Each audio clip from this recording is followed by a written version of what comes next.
ಮಾನ್ಸ, ಎಲ್ಲಮ್ಮ ನಿನ್ನ ಗಂಡ ಮನೋಜ ಕಾಣಿಸ್ತಾ ಇಲ್ಲ, ಎಲ್ಲೋಗಿದ್ದಾನೆ? ಅದು ಮಾವ ಡಾಕ್ಟ್ರ್ ಇತ್ಕೊಂಡು ಏನೋ ಔಷಧಿ ಬೇಕು ಅಂತ ಹೇಳಿದ್ರು, ಅದಕ್ಕೆ ತಗೋಬರಕ್ಕೆ ಹೋಗಿದ್ದಾರೆ. ಹಂಗೆ ನಾನು ತಿಂಡಿ ತಗೊಬನ್ನಿ ಅಂತ ಹೇಳಿದೆ. ಅಂದರೆ ಇವತ್ತು ಅತ್ತೆ ಮಧ್ಯಾಹ್ನ ತನಕ ಇಲ್ಲೇ ಇರಬೇಕಂತ ಹೇಳಿದ್ರಲ್ಲ, ಅದಕ್ಕೆ ತಿಂಡಿ ತಂದ್ಕೊಬನ್ನಿ ಅಂತ ಹೇಳಿದ್ದೀನಿ. ಓ ಹೌದಾ, ಸರಿ ಅಮ್ಮ. ಏ ಮಂಗ್ಲ, ಬಾಯಿಲಿ, ಅದಕ್ಕೆ ಹಂಗಂಗೆ ನಿಂತ್ಕೊಂಡಿದ್ದಿಲ್ಲ ಅಲ್ಲಿ, ಬಾಯಿಲಿ. ಅದೇನೂ ಇಲ್ಲ ರೀ, ಹೀಗೆ ಸುಮ್ಮನೆ ನಿಂತ್ಕೊಂಡಿದ್ದೆ. ನೋಡು ಮಂಗ್ಲ, ನಾನು ನಿಂಗೆ ಹೇಳ್ತೀನಿ ಅಂತ ದಯವಿಟ್ಟು ತಪ್ಪು ತಿಳ್ಕೊಬೇಡ. ಅದೇನೆಂದರೆ ಅವಳ ಕವಿತಾ ಎಷ್ಟೋ ವರ್ಷ ಆದಮೇಲೆ ಇವಾಗ ತಾಯಿ ಆಗ್ತಾವಳೆ. ಹಾಗಾಗಿ ಅವಳ ಮನಸ್ಸಿಗೆ ನೋವಾಗ್ಬೋದ್ರೆ ಒಂದೇ ಒಂದು ಕಾರಣಕ್ಕೆ ಅವಳ ಮುಂದೆ ನನಗೆ ಏನೂ ಹೇಳಿದೆ ಸುಮ್ಮನೆ ನಿಜ ಕರ್ಕೊಬಂದ್ಬಿಟ್ಟೆ. ಅಯ್ಯೋ ರೀ, ನೀವು ಅದು ನನಗೆ ಹೇಳಬೇಕಾ? ಪರವಾಗಿಲ್ಲ ಬಿಡಿ, ನನಗೆ ಅರ್ಥ ಆಗುತ್ತೆ. ಪಾಪ ಅಕ್ಕಂಗೆ ನೋವಾಗ್ಬಾರ್ದು ಅನ್ನೋ ಒಂದೇ ಒಂದು ಕಾರಣಕ್ಕೆ ನೀವು ಸುಮ್ಮನಿದ್ರಿ ಅಂತ ನಾನು ಅರ್ಥ ಮಾಡ್ಕೊಂಡೆ ರೀ. ಅದು ಅಷ್ಟೇ ಅಲ್ಲ ಮಂಗ್ಲ, ಒಂದು ಸ್ವಲ್ಪ ದಿನ ನೀನು ಅವಳ ಕಣ್ಣಿಂದ ದೂರ ಇದ್ದರೆ ಚೆನ್ನಾಗಿರುತ್ತೆ. ಯಾಕೆಂದರೆ ಡಾಕ್ಟರ್ ಮೊದಲೇ ಹೇಳಿದ್ದಾರೆ, ಅವಳಿಗೆ ಯಾವುದೇ ಶಾಕ್ ಆಗೋದು ಅಥವಾ ಆಘಾತ ಆಗೋದು, ಮನಸ್ಸಿಗೆ ನೋವಾಗೋಂಥ ಘಟನೆ ಏನು ನಡೀಬಾರ್ದು ಅಂತ. ಅದಕ್ಕಾಗಿ 1-2 ದಿನ ಅವಳ ಕಣ್ಣಿಗೆ ಮಾತ್ರ ಕಾಣಿಸ್ಕೋಬೇಡ, ಅಷ್ಟೇ. ಅಷ್ಟೇ ತಾನೇ ರೀ, ಆಯ್ತು ಬಿಡಿ. ನಾನು ಅವ್ರ ಕಣ್ಣಿಂದ ದೂರನೇ ಇರ್ತೀನಿ. ಬರೀ ಅಕ್ಕನ ಕಣ್ಣಿಂದ ಮಾತ್ರ ಅಥವಾ ನಿಮ್ಮ ಕಣ್ಣಿಗೂ ದೂರ ಆಗಿ ಹೋಗ್ಬೇಕಾ? ಹಾಗಿದ್ರೆ ಹೇಳ್ಬಿಡಿ, ನಾನು ಅದಕ್ಕೂ ರೆಡಿಯಾಗಿದ್ದೀನಿ. ಅಯ್ಯೋ ಮಂಗ್ಲ, ನಾನು ಹಂಗೆ ಹೇಳ್ತಾ ಇಲ್ಲ, ನೀನೇ ತಪ್ಪು ತಿಳ್ಕೊತೀಯಾ. ಅದು ಡಾಕ್ಟ್ರ್ ಹೇಳಿರೋ ಕಾರಣಕ್ಕೆ ನಾನು ಹಂಗೆ ಅಂದೆ. ಆಯ್ತು ರೀ, ನಾನು ಹಾಗೆ ಮಾಡ್ತೀನಿ. ಅಯ್ಯೋ ಮಂಗ್ಲ, ನಿಂತ್ಕೋ, ಇದೆಲ್ಲಿ ಹೋಗ್ತಿದ್ಯಾ? ನಿಂತ್ಕೋ ಮಂಗ್ಲ. ಛೇ, ನಾನು ಯಾರಿಗೇನು ಅಂತ ಹೇಳಿ, ಹಾಂ, ಅವಳು ಅರ್ಥ ಮಾಡ್ಕೊಳ್ಳಲ್ಲ, ಇವಳು ಅರ್ಥ ಮಾಡ್ಕೊಳ್ಳಲ್ಲ. ಮಾವ, ಆದರೂ ಪಾಪ ಮಂಗ್ಲಕ್ಕಂಗೆ ನೀವು ಹಂಗೆ ಹೇಳ್ಬಾರ್ದಾಗಿತ್ತು. ಅವ್ರಿಗೆ ಎಷ್ಟು ಬೇಜಾರಾಯ್ತು ನೋಡಿ. ಅಯ್ಯೋ ಮಾನ್ಸ, ನೀನು ಹಂಗೆ ಮಾತಾಡ್ತೀಯಲ್ಲಮ್ಮ, ನಿಮಗೆ ಗೊತ್ತು ತಾನೆ. ಇವಾಗ ನಾನು ಏನು ಮಾಡಲಿ ಹೇಳು? ಅವಳು ನೋಡಿದ್ರೆ ಇವಳು ಕಣ್ಮುಂದೆ ಕಾಣಿಸ್ಬಾರ್ದು ಅಂತಾಳೆ, ಇವಳಿಗೆ ಹೇಳಕ್ಕೆ ಹೋದ್ರೆ ಇವಳು ಅರ್ಥ ಮಾಡ್ಕೊತಾ ಇಲ್ಲ. ಇವಾಗ ಇವಳನ್ನ ನಾನು ತುಂಬ ಚೆನ್ನಾಗಿ ನೋಡ್ಕೊಬೇಕಾಗೋದು ನನ್ನ ಗಂಡನಾಗಿ ಕರ್ತವ್ಯ.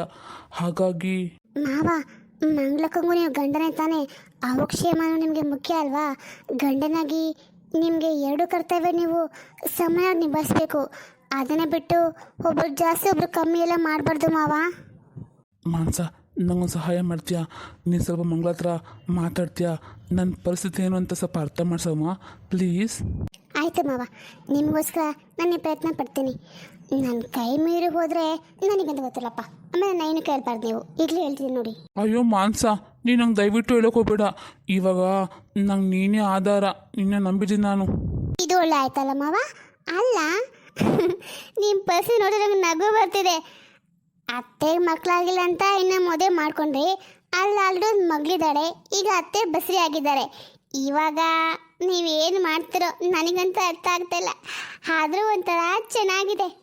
ಇದೇನು ಮಾನ್ಸ, ನಾನು ಒದ್ದಾಡ್ತಿದ್ರೆ ನಿಂಗೆ ಖುಷಿ ಪಡ್ತಿದ್ಯಾ? ಹಾಂ, ಇರಲಿ ಬಿಡು. ನನ್ನ ಪರಿಸ್ಥಿತಿ ನೋಡಿದ್ರೆ ಎಲ್ರಿಗೂ ಹಂಗೆ ಅನಿಸ್ತಿದೆ. ಈಗ ಏನು ಮಾಡಲಿ? ಸರಿ ರೀ, ಅಕ್ಕ ಎಲ್ಲರೂ ನೋಡ್ಕೊಬರ್ತೀನಿ. ಬೇಡಪ್ಪ ಬೇಡ, ಗಂಡಸ್ರು ಯಾವತ್ತು 2 ಮದುವೆ ಮಾಡ್ಕೊಳ್ಳೇಬಾರ್ದು. ಅತ್ಲಾಗೆ ಆ ಹುಡುಗಿ, ಇತ್ಲಾಗೆ ಈ ಹುಡುಗಿ ಯಾವತ್ತು ಇರಬಾರ್ದು ರೀ.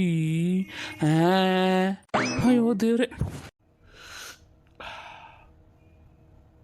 ನೀಲಾ, ಏನೇ ಆಗಲಿ, ನೀನು ಮಾಡೋ ಟೀ ಇದೆ ನೋಡು, ಆಹಾ ಸೂಪರಾಗಿ ಮಾಡ್ತೀಯ. ಅಯ್ಯೋ ಯಜಮಾನ್ರೆ, ನೀವಂತೂ ಇದ್ದೀರಲ್ಲ ಯಾವಾಗಲೂ ಹೀಗೆ. ನಾನು ಟೀ ತಗೊಬಂದಾಗೆಲ್ಲ ನಾನು ಹೀಗೆ ಹೊಗಳ್ತಾ ಇದ್ರೆ ನನಗೆ ಜಂಬ ಬಂದ್ಬಿಡ್ತೆ ನೋಡಿ. ಆಮೇಲೆ ನೀವು ನನಗೆ ಡಬಲ್ ಪೇಮೆಂಟ್ ಕೊಡಬೇಕಾಗುತ್ತೆ. ಆಹಾ, ಈ ಥರ ದಿನ ಟೀ ಮಾಡಿಕೊಟ್ರೆ ನೀನು ಡಬಲ್ ಏನು 3 ಬೇಕಾದ್ರೆ ಕೊಡೋಕೆ ನಾನು ರೆಡಿಯಾಗಿರ್ತೀನಿ. ಅಲ್ಲ ನೀಲ, ನೀನು ಇಷ್ಟೊಂದು ಚೆನ್ನಾಗಿ ಟೀ ಅಡುಗೆ ಎಲ್ಲ ಮಾಡ್ತಿಲ್ಲ, ಎಲ್ಲಿ ಕಲ್ತ್ಕೊಂಡೆ? ಅದೇನೋ ಗೊತ್ತಿಲ್ಲ ಯಜಮಾನ್ರೆ, ಹೀಗೆ ನನಗೆ ಆ ದೇವ್ರು ಕೊಟ್ಟಿರೋ ವರ ಅಂತ ಅನಿಸುತ್ತೆ. ಹಾಗಾಗಿ ಎಲ್ಲ ಬೇಗ ಕಲ್ತ್ಕೊಬಿಟ್ಟೆ ನಾನು. ಆದರೂ ಪಾಪ ನೀಲ, ನೀನು ಇಷ್ಟು ಚಿಕ್ಕ ವಯಸ್ಸಲ್ಲೇ ಮದುವೆ ಆಗಿ ಗಂಡನಿಂದ ದೂರ ಆಗಿ ಪಾಪ ಒಂಟಿಯಾಗಿ ಜೀವನ ಮಾಡ್ತಾ ಇದೀಯಾ. ಅಲ್ಲ, ನಿನ್ನ ಮುಂದೆ ಲೈಫ್ ಬಗ್ಗೆ ಏನಾದರೂ ಯೋಚನೆ ಮಾಡಿದ್ಯಾ? ಅದು ಇವನಿಗೇನು ಅವಳ ಜೀವನ ಬಗ್ಗೆ ಇಷ್ಟೊಂದು ಕಾಳಜಿ ಏನಕ್ಕೆ ಇವನಿಗೆ? ಹಾಂ, ಗೊತ್ತಿಲ್ಲ ಯಜಮಾನ್ರೆ, ನನಗಂತೂ ಯೋಚನೆ ಮಾಡೋಕ್ಕೆ ಗೊತ್ತಾಗ್ತಾ ಇಲ್ಲ ಏನು ಮಾಡಬೇಕು ಅಂತ. ಹೀಗೆ ಜೀವನ ಮುಂದೆ ನಡೆಸ್ಕೊಂಡು ಹೋಗ್ಬೇಕು ಅಂತ ಅಂದ್ಕೊಂಡಿದ್ದೀನಿ. ಆಮೇಲೆ ಎಲ್ಲ ದೈವಿಚ್ಛೆ. ಅದು ಒಂಥರ ಸರಿನೇ. ನಮ್ಮ ಜೀವನದಲ್ಲಿ ನಾವು ಹೇಗೆ ಬೇಕು ನಡ್ಸೋಕ್ಕಾಗ್ದಿದ್ಮೇಲೆ ಹಾಗೆ ಸುಮ್ಮನೆ ಆಗ್ಬಿಡ್ಬೇಕು, ಹಿಂಗೆ ನಡ್ಕೊಂಡು ಹೋಗ್ತಾ ಇರಲಿ ಅಂತ. ಅದೆಲ್ಲ ಬಿಡು, ನೀನು ಮೊದಲು ಈ ಟೀ ಹೇಗೆ ಮಾಡಿದೆ ಅಂತ ಹೇಳು. ಹಾಂ, ಎಲ್ಲರೂ ಹೇಗೆ ಮಾಡ್ತಾರೋ ಅವಳು ಹಾಗೆ ಮಾಡ್ತಾರೆ, ಅದರಲ್ಲೂ ಕೇಳೋದೇನು? ಹಾಂ, ಅಯ್ಯೋ ಯಜಮಾನ್ರೆ, ಅದರಲ್ಲೇ ಸ್ಪೆಷಲ್ ಇದೆ. ಮೊದಲು ಟೀ ಪುಡಿ ಹಾಕ್ತೀನಾ? ಅಲ್ಲ, ಮೊದಲು ನೀರು ಇಡ್ತೀನಾ, ಆಮೇಲೆ 2 ಸ್ಪೂನ್ ಟೀ ಪುಡಿ ಹಾಕ್ತೆ, ಆಮೇಲೆ ಶುಂಠಿ ಚೆನ್ನಾಗಿ ಚಚ್ಚಿ ಹಾಕಿದೆ. ಚೆನ್ನಾಗಿ ಕುದೀತಾ ಇರಬೇಕಾದ್ರೆ ಹಾಲು ಹಾಕಿ ಮಿಕ್ಸ್ ಮಾಡಿ, ನಿಮ್ಗೆ ಶುಗರ್ ಜಾಸ್ತಿ ಇಷ್ಟ ಆಗಲ್ಲ, ಹಾಗಾಗಿ ಸ್ವಲ್ಪ ಶುಗರ್ ಹಾಕಿ ತಗೊಬಂದು ಕೊಟ್ಟೆ. ಚೆನ್ನಾಗಿದೆಯಾ? ಅಯ್ಯೋ, ಅದನ್ನು ಯಾಕೆ ಕೇಳ್ತೀಯ, ಸೂಪರಾಗಿ ಮಾಡಿದ್ಯಾ. ಇನ್ಮೇಲೆ ಹೀಗೆ ನಾನು ಹೊಲದಿಂದ ಮನೆಗೆ ಬರ್ತೀನಲ್ಲ, ಆಗ ಡೈಲಿ 1 ಕಪ್ ಕೊಟ್ಬಿಟ್ರೆ ಬೇರೆ ಏನೂ ಬೇಡ, ಅಷ್ಟೇ ಸಾಕು ಅನಿಸುತ್ತೆ. ಹಾಗಾದ್ರೆ ಜೀವನ ಪೂರ್ತಿ ನನಗೆ ಟೀ ಒಂದು ಸಾಕಾ? ಊಟ ಎಲ್ಲ ಏನೂ ಬೇಡವಾ? ಅಲ್ಲ, ಅದು ಸರಿ, ನನಗೆ ಎಷ್ಟು ಸಿಟ್ಟು ಬರುತ್ತಲ್ಲ, ಇವನು ಅವ್ರ ಜೊತೆ ಮಾತಾಡ್ತಿದ್ರೆ ನನಗೆ ಕೋಪ ಬರ್ತಾ ಇದೆ. ಛೇಚೆ. ನೀಲಾ, ಇವತ್ತು ಅಡುಗೆ ಏನು ಮಾಡಿದ್ಯಾ? ಯಜಮಾನ್ರೆ, ಇನ್ನೂ ಏನು ಮಾಡಿಲ್ಲ. ನಿಮ್ಗೇನು ಬೇಕು ಅಥವಾ ನಿಮ್ಗೇನು ಇಷ್ಟ ಅಂತ ಹೇಳಿ, ನಾನು ಅದನ್ನೇ ಮಾಡ್ತೀನಿ. ಹೌದಾ, ಸರಿ. ನಾನು ಸಂಜೆ ಮನೆಗೆ ಬರಬೇಕಾದ್ರೆ ಹೀರೆಕಾಯಿ ತೊಗೊಬಂದಿದ್ದಲ್ಲ, ಹೀರೆಕಾಯಿ ಸಾಂಬಾರು ಮಾಡಿ ಬಿಸಿ ಬಿಸಿ ರೈಸ್ ಮಾಡಿಬಿಡು, ತುಂಬ ಚೆನ್ನಾಗಿರುತ್ತೆ. ಸೈಡಿಗೆ ತುಪ್ಪ ಇದ್ದರೆ ಅಂತ ಸಖತ್ತಾಗಿರುತ್ತೆ. ಯಜಮಾನ್ರೆ, ನಾನು ನಿಮ್ಗೊಂದು ಹೇಳಬೇಕು. ಹೇಳ, ನೀವೇನು ಅನ್ಕೊಳ್ದೋದ್ರೆ ಹೇಳ್ತೀನಪ್ಪ. ಮತ್ತೆ ಇದೇನಪ್ಪ ಈ ಹುಡುಗಿ ಅಂತೆಲ್ಲ ಅನ್ಕೋಬಾರ್ದು. ಅಯ್ಯೋ, ಇಲ್ಲೇ ಹೇಳಿಲ್ಲ, ಪರವಾಗಿಲ್ಲ. ನಿಮ್ಮನ್ನು ನೋಡ್ತಾ ಇದ್ರೆ ನೀವು ಹೊಲದಲ್ಲಿ ಕೆಲಸ ಮಾಡೋ ರೈತನ ಥರ ಅನ್ಸೋದೇ ಇಲ್ಲ, ಗೊತ್ತಾ? ಹೌದಾ, ಮತ್ತೆ ಅನಿಸ್ತೀನಿ. ಒಳ್ಳೆ ಸಾಫ್ಟ್ವೇರ್ ಇಂಜಿನಿಯರ್ ಥರ ಅನಿಸ್ತೀರಪ್ಪ. ಹೌದಾ, ನೋಡಪ್ಪ, ಇಷ್ಟು ದಿನದವರೆಗೂ ನಂಗೆ ಯಾರೂ ಈ ಮಾತು ಹೇಳೇ ಇಲ್ಲ, ನೀನೇ ಮೊದಲನೇ ಅವಳು. ಓ ತನು, ನೀನಾ? ಯಾಕೆ ಕೆಮ್ತಿದ್ಯಾ? ಒಂದು ಕೆಲಸ ಮಾಡು, ನಿಮಗೆ ಕೆಮ್ಮೆ ಅಂದರೂ ಇದ್ದರೆ ನಮ್ಮ ನೀರಿಗೆ ಹೇಳ್ಬಿಟ್ಟು ಒಂದು ಲೋಟ ಸ್ಟ್ರಾಂಗಾಗಿ ಶುಂಠಿ ಟೀ ಮಾಡ್ಕೊಂಡು ಕುಡಿ, ಸೂಪರಾಗಿರುತ್ತೆ. ಕೆಮ್ಮೆಲ್ಲ ಮಾಯ ಆಗಿಬಿಡುತ್ತೆ. ಏನು, ನಮ್ಮ ನೀಲನಾ? ಹಾಂ, ನೀಲ, ಅಡುಗೆ ಮಾಡ್ತಾರಲ್ಲ ನೀಲ, ಇನ್ಯಾರು? ಅವಳು ನಮ್ಮ ನೀಲ ಅಲ್ಲ, ನಮ್ಮನೆ ಕೆಲಸದವಳು ನೀಲ. ಚೇಚೆ, ಹಂಗೆಲ್ಲ ಅನ್ಬಾರ್ದು ತಾನು. ನಮ್ಮನೆ ಕೆಲಸ ಮಾಡೋದಾಗಲಿ ಏನೇ ಆಗಲಿ ಅವ್ರನ್ನೂ ನಮ್ಮ ಸ್ವಂತದವರು ಅಂತ ಅನ್ಕೋಬೇಕು. ಆವಾಗಲೇ ಅವ್ರಿಗೂ ಮರ್ಯಾದೆ ಸಿಗುತ್ತೆ, ನಮಗೂ ಮರ್ಯಾದೆ ಸಿಗುತ್ತೆ. ಸರಿ, ನೀನು ಟೀ ಕುಡ್ದಾಯ್ತಾ? ಕುಡ್ದಾಗಿದ್ರೆ ಹೊಲಕ್ಕೆ ಹೋಗು, ಮಾವ ಒಬ್ಬರೇ ಇರ್ತಾರೆ. ಆಯಿತು. ಸರಿ ನೀಲ, ನಾನು ಮಧ್ಯಾಹ್ನಕ್ಕೆ ಬರ್ತೀನಿ, ಅಡುಗೆ ಮಾಡಿಟ್ಟಿರು, ಆಯಿತಾ? ಆಯಿತು ಯಜಮಾನ್ರೆ. ಅಮ್ಮವ್ರೆ, ನಿಮಗೆ ಟೀ ಮಾಡಿಕೊಡ್ಲಾ? ನನಗೇನೇ ಬೇಕಾಗಿಲ್ಲ. ನೋಡು, ಇನ್ನು ಮುಂದೆ ನೀನು ಮನೋಜನ ಯಜಮಾನ್ರು ಅಂತ ಕರಿಬೇಡ, ಅಣ್ಣ ಅಂತ ಕರಿ. ಅಯ್ಯೋ, ಇದಕ್ಕಮ್ಮವ್ರೆ, ನಾನು ಹೇಳ್ತೀನಿ ಮಾಡು, ಆಯಿತಾ? ಆಯಿತು. ಅಲ್ಲ, ನಾನು ಯಾಕೆ ಹಿಂಗೆ ಆಡ್ತಾಯಿದ್ದೀನಿ ಅಂತ, ಅವಳು ಯಾರ ಜೊತೆ ಮಾತಾಡಿದ್ರೆ ನಂಗೆ ಎಷ್ಟು ಕೋಪ ಬರ್ತಾ ಇದೆ? ಹಾಂ, ಇದ್ಯಾಕೆ ಏನಾಯ್ತೆ ತನು? ನಿನ್ನ ಮುಖ ಹಿಂಗೆ ಊದ್ಕೊಂಡಿದ್ಯಲ್ಲ, ಯಾಕೆ ಮತ್ತೆ ಜಗಳ ಮಾಡ್ಕೊಂಡ್ಯಾ? ಹಾಂ, ಅತ್ತೆ, ನಿಂಗೇನು ಕೆಲಸ ಎಲ್ಲ ಮಾಡೋಕ್ಕೆ ಏನು ಯಾವಾಗೂ 1 ನಿಮಿಷ ಮನೆ ಒಳಗೆ ಇದ್ರಲ್ಲ, ಯಾವಾಗೂ ಆಚೆ ತಿರುಗಾಡ್ತಿಲ್ಲ ಅತ್ತೆ, ಏನಾಗಿತ್ತು ನಿನಗೆ? ಎಲ್ಲ ಇವಳ ನನ್ನ ಪ್ರಶ್ನೆ ಮಾಡಂಗಾಗ್ಬಿಟ್ಟ ನೀನು?